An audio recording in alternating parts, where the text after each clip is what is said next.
আসসালামু আলাইকুম। আমার স্ক্রিনে যে ছেলেটাকে দেখতেছেন তার নাম হলো আরিফুল ইসলাম। ওর কথা পরে বলতেছি, তার আগে আমার কিছু কথা শুনুন আপনারা।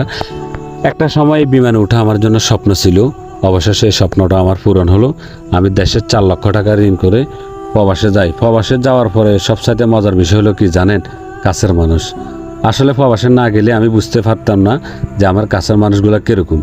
আমি প্রবাসে যাওয়ার পরে আমার কোনো কাছের মানুষ আমার পাশে দাঁড়ায়নি। স্ক্রিনে যে ছেলেটাকে দেখতেছেন ও হলো আমার ছোটোবেলার বন্ধু। ও যদি না থাকতো আমি হয়তো প্রবাসে বেশি দিন টিকতাম না। আমি 18 মাস প্রবাস করি। 18 মাসের ভিতরে আমি 7 মাসে বেকার ছিলাম। ওই 7 মাস থাকা, খাওয়া, বাসা ভাড়া এবং কি আমার পরিবার পর্যন্তও চালাইছে। আসলে একটা মানুষ কতটা ভালো হইলে আমার পরিবারের দায়িত্ব পর্যন্ত নেই।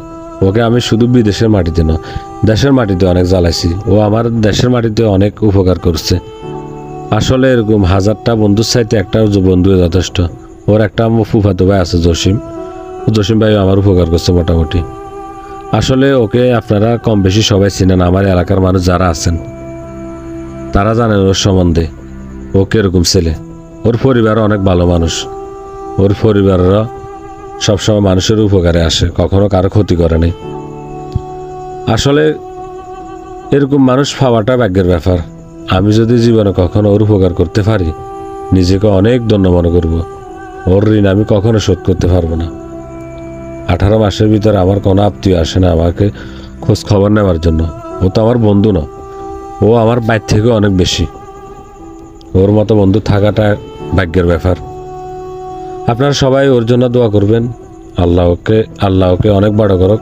এই দোকানটা হলো ওর। আমি দোকানে একটা ভিডিও নিয়েছিলাম আসার কিছুদিন আগে। এই দোকানটা হলো জালান বোয়ালি। ওই যে দেখেন কানে মোবাইল দিয়ে বসে আছে, এটা হলো ও। তো সবাই ওর জন্য দোয়া করবেন, ওর পরিবারের জন্য দোয়া করবেন। আল্লাহ যেন ওর পরিবারকে ভালো রাখে। এর পাশাপাশি আমার জন্য দোয়া করবেন, আমাকে যেন আল্লাহ ভালো রাখে।